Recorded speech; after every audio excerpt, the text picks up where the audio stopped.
আপনি যে জমি দলিল দিয়ে লোন নিয়েছিলেন সেই টাকা দেওয়ার সময় পার হয়ে গেছে, আর আমাদের অফিস থেকে দুজন লোক এসেছিল, তাদেরকে আপনি অপমান করেছেন, সেই কারণে আপনার সিভিল খারাপ হয়ে গেছে।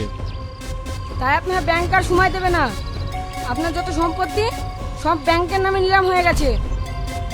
স্যার, আমাদের এত বড় ক্ষতি করবেন না। না না, আমাদেরকে এসব বলে লাভ হবে না, আমরা তো কর্মচারী, আমাদেরকে অর্ডার মতো কাজ করতে হবে। শাহিনবাবু, এখানে একটা সই করে দিন।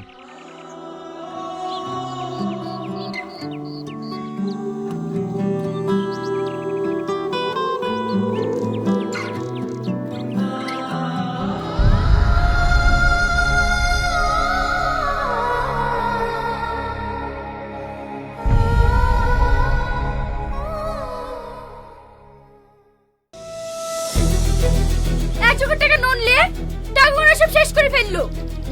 আমার জমি জায়গাগুলো সব নিলাম হয়ে গেল। তাতে আমার কি করার আছে? তুমি তো বললে লোন নিয়ে ব্যবসা করলে অনেক টাকা ইনকাম হবে, আর সেই ব্যবসাতেই আমি ফেসে গেলাম। এখন যা বুঝছে তোমার জমি জায়গা গেছে, এবার বাড়িটাও যাবে। আমি তোমার বাড়িতে এক মুহূর্ত থাকবো না, থাকো তোমার বাড়ি নিয়ে। শ্রাবণী, তোমার কথা শুনে তো আমি সব। আর তোমাকে আমার কথা শুনতে হবে না, আমি এক্ষুনি বাড়ি ছেড়ে চলে যাচ্ছি। শ্রাবণী, শোনো শোনো, যেও না বলছি।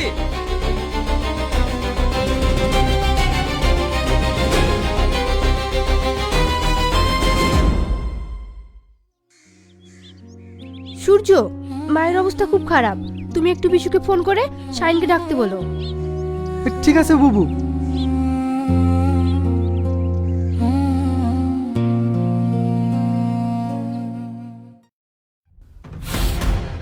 সালমা, তুমি তাড়াতাড়ি বেরিয়ে যাও, মায়ের অবস্থা খুবই খারাপ।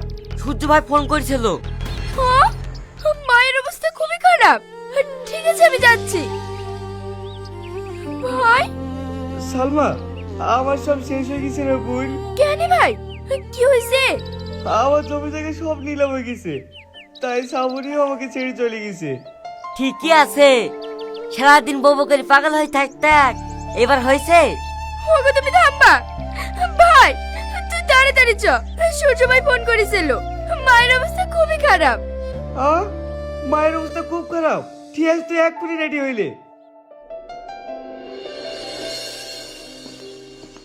মা, মা গো, তোমার কিচ্ছু হবে না, এই দেখো আমরা সবাই চলে এসেছি।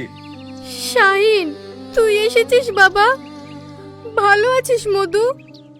তুমি কোনো চিন্তা করো না, তোমার কিচ্ছু হবে না, আমরা তোমাকে বাড়ি নিয়ে যাব। না রে মা, আমি এখানে খুব ভালোই আছি, আমি এই আশ্রম ছেড়ে কোথাও যাব না। যতদিন বাঁচবো আমি এই আশ্রমেই থাকতে চাই। তোরা ভালো থাকিস মধু। না মা, তোমাকে এখানে আর এক মুহূর্ত রাখবো না, তুমি আমাদের সঙ্গে এক্ষুনি চলো। মাসিমা, আপনার ছেলেমেয়েরা যখন আপনাকে নিতে এসেছে, আপনি যান। কিন্তু তোদেরকে ছেড়ে আমি? আপনি যান, মাঝে সাঝে আমরা গিয়ে দেখে আসব। ঠিক আছে মা, তোরা ভালো থাকিস, আর আপনারাও ভালো থাকবেন। এটা তো একটা বৃদ্ধাশ্রম নয়, এটা একটা আনন্দ আশ্রম।